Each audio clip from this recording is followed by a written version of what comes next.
गोवा मराठी अकादमीचे उपाध्यक्ष चंद्रकांत गावस आणि उपस्थित बंधू भगिनी, उपस्थितांमध्ये अनेक मोठमोठ्या व्यक्ती मला दिसत आहेत. साहित्य अकादमी पुरस्कार विजेते प्रकाश परियेकर मागे आहेत, डॉक्टर नितीन बोरकर आहेत, जनार्दन वेर्लेकर आहेत, विवेक मेहत्रे सुप्रसिद्ध व्यंगचित्रकार, डॉक्टर दौलत हवालदार, अनेक नावं. मी किती नावं घेऊ असा प्रश्न आहे. अशी सगळ्या क्षेत्रामधली आपण सगळी मंडळी आवर्जून या ठिकाणी या समारंभासाठी उपस्थित राहिलात त्याबद्दल सर्वप्रथम मी आनंद व्यक्त करतो. एका महान गोमंतकीय व्यक्तीचं चरित्र 2 खंडामध्ये आपण प्रकाशित केलेलं आहे आणि शक्य तितकं परिपूर्ण स्वरूपामध्ये, शक्य तितकं पुराव्यांसहित हे चरित्र आपल्यासमोर आणता आलं याचं एक संपादक म्हणून मला निश्चितपणे समाधान आहे. कोण जीवबा दादा हा जो प्रश्न काही लोकांना काही वर्षांपूर्वी पडायचा, तर त्याचं उत्तर जर या 2 खंडामुळे मिळत असेल तर मला वाटतं सगळी जी मेहनत आम्ही गेली काही वर्ष घेतली त्याचं सार्थक झालं असं मी म्हणेन.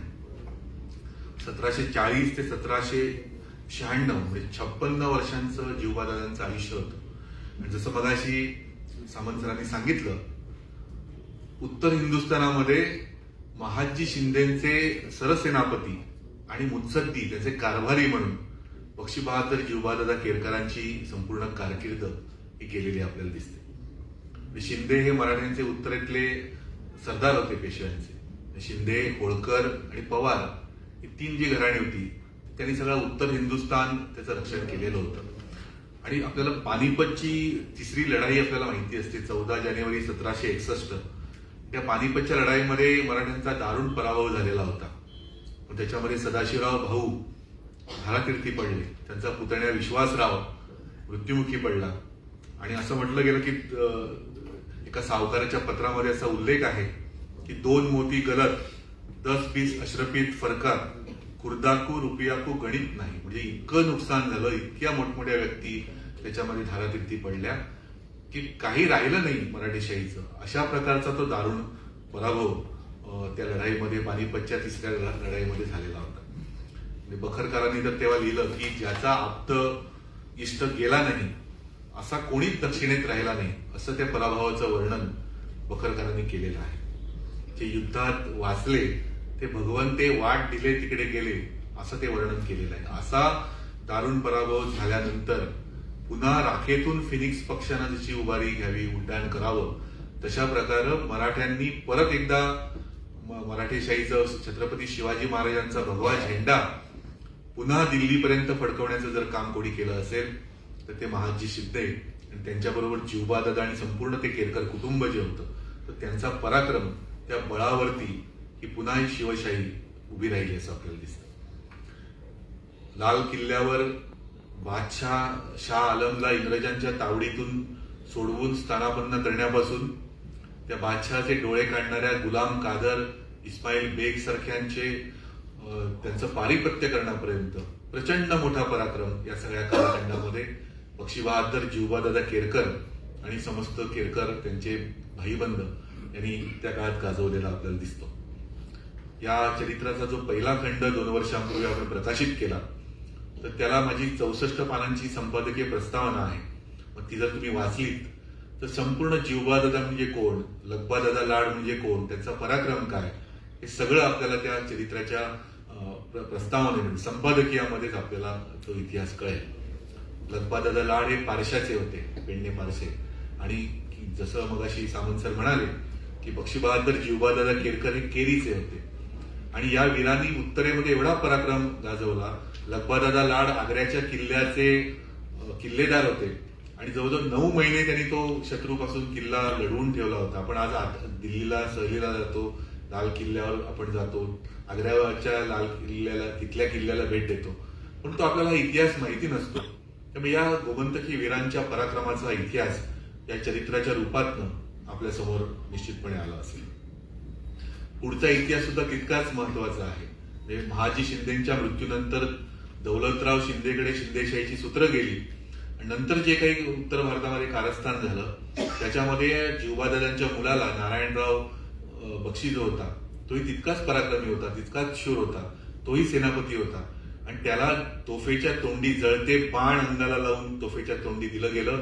19 लोकांची तेव्हा हत्या झाली आणि त्याच्यातनं ती शिंदेशाही लयाला गेली. दौलतरावाला नंतर पश्चाताप झाला की आपण आपल्या सासऱ्याच्या बदसल्ल्यावरून हे कृत्य केलं, नशेमध्ये आपण आदेश दिला, याचा त्याला पश्चाताप झाला. परंतु शिंदेशाही जी लयाला गेली तर त्याचं प्रमुख कारण की 19 वीर हे नारायण बक्षी आणि त्याच्या बरोबर त्यांना त्यांचा बक्षीचा पक्षी केला म्हणून जो आनंदोत्सव त्या काळामध्ये साजरा केला गेला, त्याच्यात शिंदेशाही लयाला गेली आणि त्याच्यानंतर शिंदेशाही ज्याचा आधार होती ती पेशवाई पण गेली आणि शनिवार वाड्यावरती युनियन जॅक फडकला. हा इतिहास आहे. त्यामुळे आपल्या दृष्टीने अत्यंत महत्वाचा असा हा इतिहास आहे. तो या 2 खंडामध्ये आपल्याला दृष्टीस पडेल. याच्यामध्ये मगाशी जसं सूत्रसंचालकांनी उल्लेख केला, दुसऱ्या खंडामध्ये काही कैफियती आहेत, अहवाल आहेत, बखरी आहेत आणि समकालीन अस्सल पत्र आहेत. जवळजवळ 100 वर्षांच्या काळामधली पत्र आपल्याला या दुसऱ्या खंडामध्ये वाचायला मिळतात. त्याच्यातनं आपल्याला काय दिसतं? एक म्हणजे जीवबादादांचा पराक्रम दिसतो. जवळजवळ 370 लढाया आपल्या कार्यकाळामध्ये जीवबादादा लढले होते. तो सगळा पराक्रम म्हणजे कर्नाटकच्या मोहिमेपासून त्यांच्या मृत्यूच्या 1 वर्ष आधी झालेली खर्ड्याची लढाई निजामाविरुद्धची, तिथपर्यंतचा सगळा जाज्वल्य असा इतिहास या खंडामध्ये आपल्याला दिसेल. दुसरी गोष्ट आपल्याला दिसते की शिंदेशाही आणि पेशवाई बद्दलची अजोड अशी निष्ठा या केरकर आणि त्यांचे समकालीन जे इतर गोमंतकीय वीर होते तर त्यांच्यामध्ये आपल्याला दिसून येते. आणि तिसरे ते महत्वाची गोष्ट आपल्याला या चरित्रामध्ये आपल्याला आढळते की आपल्या गोव्याबद्दल, आपल्या घराबद्दल, आपल्या कुटुंबाबद्दल अत्यंत आत्मीय जिव्हाळा या चरित्रामधून आपल्याला दिसतो. ती काही पत्र आहेत, त्याच्यामध्ये एका पत्रात ते लिहितात जीवबादादा वयाच्या 16व्या वर्षी गोव्यातून गेलेले होते. 1740 मध्ये त्यांचा जन्म, 1756च्या सुमारास ते उत्तरेत गेले आणि तिथून ते परत कधीच केरीला आलेले नव्हते. त्यांना कधीच ती संधी नाही मिळाली कारण युद्धाची धामधूम एवढी होती. त्यांना परत कधी केरीला येता आलं नाही. त्यांचं एक पत्र आहे या याच्यामध्ये चरित्रामध्ये. त्यात असं लिहितात की आपले भेटीस 12 वर्ष झाली. ते आपल्या मोठ्या बंधूंना नरहर केरकरांना ते पत्र लिहिलेलं आहे. ते लिहितात की आपले भेटीस 12 वर्षे झाली, भेटीचा हेतू फार आहे, घडता घडेल तो सुदिन. अशा प्रकारचा जिव्हाळा 12 वर्षानंतर सुद्धा आपल्या गावाबद्दल, आपल्या घराबद्दल, आपल्या भाईबंधाबद्दल या पत्रातून आपल्याला दिसतो. आणखी एक पत्र की युद्धात बाजी लावत असताना आपण खर्चाचे ओढ म्हणून लिहून वरचेवर येते. आमचा उपाय चालेल तेथवर अंतर होणार नाही. आम्ही आमच्यामध्ये जोपर्यंत आपल्याकडे पैसे आहेत तोपर्यंत तुम्हाला मी पुरवत राहू, अशा प्रकारचं आश्वासन तिथून त्यांनी दिलेलं दिसतं. केरीच्या घरामधल्या लग्नमुंजी असतील, सगळ्यासाठी उत्तरेतून सगळं त्याचा खर्च ते करायचे. ते पत्रामध्ये अनेक असे उल्लेख येतात आणि इथून इथल्या काही वस्तू ज्या आहेत, कोकण मेवा जो आहे आपला, तो तिथे शिंदेशाहीमध्ये त्यांना पाठवला जायचा. मग ते त्याच्यामध्ये काही पत्र आहेत की शामल्याबरोबर पाठवलेले मिरे, आमसोले वगैरे जिन्नस पावला, असे सुद्धा उल्लेख तुम्हाला त्याच्यामध्ये मिळतील. किंवा गुडगुडी नारळ, काजीचा गर आणि गुळ यादी बरोकुम मिळाला, असे घरगुती उल्लेख पण आपल्याला मिळतील. अशा प्रकारची जिव्हाळ अशी पत्र आहेत. किंवा केरीचा रवळनाथ, आपल्याला तिथे जे मंदिर आहे ते जीवबादादांनी बांधलेलं होतं. हरमलचा रवळनाथ जो आहे ते मंदिर सुद्धा केरकरांनी बांधलेलं आहे. तर ते त्यांच्या पत्रामध्ये वारंवार उल्लेख येतात की रवळनाथ याने रक्षिले म्हणजे झाले. एवढं रोज ज्याचा युद्धाशी सामना होतो तर तो गावाच्या आपल्या देवाचं, कुलदैवतावर त्याची श्रद्धा, तिथे प्रसाद कौल घेण्याचं त्याची इच्छा, हे सगळं आपल्याला या पत्रामधून दिसेल. आणखी अत्यंत महत्वाची गोष्ट मला अधोरेखित करावीशी वाटते की पोर्तुगीजाविरुद्ध सदैव सावंतवाडकरांची बाजू या केरकर घराण्याने घेतलेली आहे. त्यांनी जर मनात आणलं असतं, त्यांचा उत्तरेमध्ये एवढा धाक आणि दरारा होता, ते जर लाचार झाले असते पोर्तुगीजांपुढे तर त्यांनाही व्हायकाउंटची पदवी निश्चितपणे मिळाली असती. परंतु स्वदेश, स्वभाषा, संस्कृतीचा अभिमान या घराण्यानं जोपासला. त्यांची त्यासाठी वाताहत झाली. त्यांचं केरीचं घर सोडून त्यांना नदी पलीकडे आरोंद्यामध्ये स्थलांतरित व्हावं लागलं होतं आणि ते घर त्यांचं तिथलं नष्ट केलं गेलं पोर्तुगीजांनी. असं असून सुद्धा आपला देश, आपला प्रदेश याच्याबद्दलचा स्वाभिमान आणि निष्ठा या घराण्यानं राखलेली आहे. नरोबादादांनी त्या काळामध्ये पत्र लिहिलेली उपलब्ध आहेत. ते जगोबा बापू म्हणजे जगन्नाथ राम यांचे चुलत बंधू जीवबादादांचे, त्यांना त्यांनी लिहिलेलं पत्र आहे की फौजेसह पुण्याला, जगोबा बापूंना फौजेसह पुण्याला पाठवा म्हणजे फिरंग्याला जरब बसेल. म्हणजे मराठ्यांची फौज आली असती तर पेडणे, डिचोली, साखळी, फोंडा आणि जांभवली पंचमहाल मुक्त झाले असते, ही स्वातंत्र्याकांक्षा त्या काळामध्ये त्यांनी पत्रामध्ये व्यक्त केलेली आहे. किंवा जिवबादादांचा सुद्धा इतिहास आहे की जिवबादादांनी पोर्तुगीजांना विनंती केलेली होती की पेडणे आणि डिचोली हे जे 2 महाल आहेत ते तुम्ही परत सावंतवाडकरांना आम्हाला परत करा, आपण 2 लाख रुपये तुम्हाला त्याच्या मोबदल्यात द्यायला तयार आहोत, असं जिवबादादांचं पत्र या खंडामध्ये आहे. गोमंतकात ते जर घडलं असतं तर गोव्याचा इतिहास वेगळा झाला असता. पेशव्यामध्ये नाना फडणवीसांकडे त्यांनी विनंती केली होती की आपल्याला 2000 घोडेस्वार द्या, आपण गोवा ते प्रदेश जे आहेत ते आपण मुक्त करतो.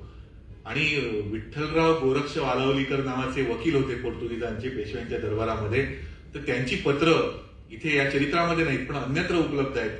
आणि त्याच्यामध्ये त्यांनी पत्रामध्ये नमूद केलेलं आहे की पोर्तुगीजांकडून पेशव्यांना लाच दिली जायची.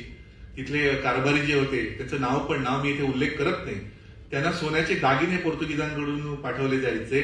आणि त्यामुळे त्यांनी नाना फडणवीसांना सल्ला दिला की तुम्ही मैत्री तोडू नका पोर्तुगीजांची, कारण त्यांचं वैयक्तिक नुकसान त्याच्यात झालं असतं, परंतु गोव्याचा इतिहास बदलला असता. हा सगळा इतिहास या चरित्रामधून आपल्याला दिसेल. नरोबालालांचं एक पत्र आहे, ते लिहितात, फोंडे प्रांतातील राणे आणि देसक सर्व आपणास मिळतील, 5000 फौज पाठवा. फौज आल्यास फोंडे, जांभवली, पंचमहाल, डिचोली, पेडणे, साखळी महाल असे सर्व सुटतील, हा याच्यामध्ये पुरावा आहे. त्यामुळे जिवबादादा तिथली फौज घेऊन येतील, फिरंग्यांना कायम धास्ती असायची.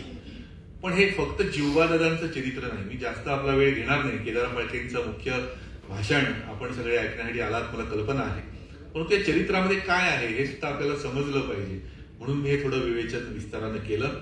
हे चरित्र फक्त हे जिवबादादा या व्यक्तीचं नाही, किंवा हे फक्त त्यांचे शिवबा नाना किंवा जगन्नाथ राम जगोबा बापू किंवा त्यांचा मुलगा नारायण बक्षी, हे सगळ्यांचं यांच्यापुरतं हे केरकर कुटुंबापुरतं चरित्र नाही. हा सगळा समकालीन इतिहास जो आहे, शिंदेचा इतिहास आहे, होळकरांचा इतिहास आहे, पेशव्यांचा आहे, इंग्रजांचा आहे, टिपूचा आहे, शिखांचा आहे, राजपुतांचा आहे, हिंदुस्थानातली सगळी संस्थानं, सावंतवाडी संस्थान असेल, कोल्हापूर संस्थान असेल, पोर्तुगीज असतील, हा सगळा समकालीन इतिहास या पत्रामधून, प्रत्यक्ष समकालीन त्या युद्धभूमीवरून दिलेली पत्र आहेत. हा सगळा समकालीन इतिहास त्याला अत्यंत मोल आहे असं मला वाटतं. त्यामुळे याच्यामध्ये हे जे तपशील जो आहे या पत्रामध्ये, युद्धाचे वृत्तांत आहेत, तऱ्हेतऱ्हेच्या शत्रूशी लढतानाचे युद्धाचे वृत्तांत तर आहेतच. त्याच्यामध्ये कुटुंबियांच्या तब्येतीची विचारपूस आहे, पीक पाणी गावचं, पाऊस पाणी त्याची विचारपूस आहे, कौटुंबिक सूचना आहेत, दरबारी राजकारण आहे आणि अनेक गोष्टी याच्यामध्ये आपल्याला दिसते. याच्यामध्ये माणसाचं माणूस पण दिसतं, माणसाची नैतिकता दिसते, सज्जनता, त्यांची सत्प्रवृत्ती, त्याचं दर्शन या पत्रामधून, त्याच्या भाषेमधून घडतं. आणि इतिहासाबरोबरच तेव्हाचा सगळा लष्करी, तेव्हाची व्यवस्था कशी होती, महसुली व्यवस्था कशी होती, तेव्हाची सावकारी पद्धत, तेव्हाची हुंडी पद्धत, प्रवासाची साधनं कुठली असायची, मार्ग कुठले असायचे, त्याची दुष्करता किती कठीण होती. म्हणजे त्या एखादा प्रवास जर करायचा झाला उत्तरेतून गोव्यामध्ये, तर पालख्या, त्याचे भोई, त्यानंतर ते मशालची, त्याचे आचारी, कुणबिणी, असा सगळा जामानिमा घेऊन त्या काळात प्रवास करावा लागायचा. खिजमतगार, मग ते उंट, बैल, घोडे, हे सगळं आपण वाचताना एक वेगळा कालखंड आपल्या समोर, डोळ्यासमोर उलगडत जातो. हे या पत्रांचं वैशिष्ट्य आहे. तिसरं म्हणजे तेव्हाचा निसर्ग, तेव्हाची परिस्थिती, तेव्हाची शेती, तेव्हाचं पाऊस, तेव्हाचं पीक पाणी, हे सगळं दर्शन या पत्रामधून आपल्याला घडेल. तेव्हाची तत्कालीन भाषा, डौलदार अशी एक समृद्ध मराठी भाषा या पत्रामधून आपल्याला वाचायला मिळते. त्याच्यामध्ये अलंकारिकता जी आहे ती खरंच वाचण्यासारखी आहे. म्हणजे त्यात असं लिहितात की दुःखाचे पर्वत जाहले आहेत, सर्वात दुःखार्णवी घातले. नुसतं दुःख झालं असं लिहित नाही, अशी डौलदार अभिजात अशी भाषा या पत्रामध्ये दिसते. किंवा हृदय केवळ पाषाणवत होऊ घातले. हे सगळं मुळातून वाचलं पाहिजे, याचा अभ्यास झाला पाहिजे असं मला वाटतं. बारीक सारीक अनेक तपशील आहे. केरी हा नरोबादादांचा गाव आणि जिवबादादांचं पत्र आहे. तिथला जो बांध आहे ते तुम्हाला माहिती असेल की तेरेखोलची खाडी समुद्राला मिळते, त्या बेचक्यामध्ये तो गाव वसलेला आहे. आणि तिथे त्या काळामध्ये तो बांध नव्हता, त्यामुळे ते सगळं पाणी समुद्राचं भरती ओहोटी बरोबर शेतामध्ये यायचं आणि शेत जमीन नापीक व्हायची. तर त्या काळामध्ये त्यांनी तो बांध बांधून घेतला केरीचा. आणि त्यांनी लिहिलं की कसा तो असावा, तो चिरेबंदी पाहिजे, त्याची लांबी रुंदी किती पाहिजे, त्याच्यावरती कवाते लावायला पाहिजेत. आणि तो बांध बांधला की आपलं गाव, आपलं केरी गाव लहान, पण बांध बांधताच तो गावही थोर दिसेल, असं त्याच्यात लिहिलेलं आहे. अशा अनेक गोष्टी, अनेक तपशील त्याच्यामध्ये आपल्याला वाचायला मिळतील. त्यामुळे मी आपला जास्त वेळ घेत नाही. चरित्रकारानं एक श्लोक त्याच्यामध्ये जिवबादादांचं कर्तृत्व सांगण्यासाठी दिलेला आहे. तो असा आहे की जिवबा बक्षी सेनानी प्रताप तपन स्वयं. तपन म्हणजे सूर्य, तर स्वतः सूर्यासारखाच हा तेजस्वी वीर आहे. जिवबा बक्षी सेनानी प्रताप तपन स्वयं सदासिती जयी जिष्णूर वसंत सर्व संपदा. अशा तऱ्हेचा हा आपल्या गोव्याचा सुपुत्र, आणि आपल्याला त्याचं माहिती पण नसावी याच्यासारखं मला वाटतं दुर्दैव नाही. गोव्यामध्ये एकच पुरस्कार जिवबादादांच्या नावाने दिला जातो, पण क्रीडा क्षेत्राला दिला जातो. तो काय मला आजही कळलेलं नाही. त्यामुळे इतिहासामध्ये ज्याचं एवढं कर्तृत्व आहे, शिंदेशाहीमध्ये उत्तर हिंदुस्थानामध्ये ज्यांचं एवढं कर्तृत्व आहे, तर त्याचं स्मरण, त्याची दखल घेतली जावी. किमान आपण हा इतिहास अभ्यासावा अशी अपेक्षा या ठिकाणी इथे जमलेल्या सगळ्या तरुणाईकडून व्यक्त करतो आणि थांबतो. धन्यवाद.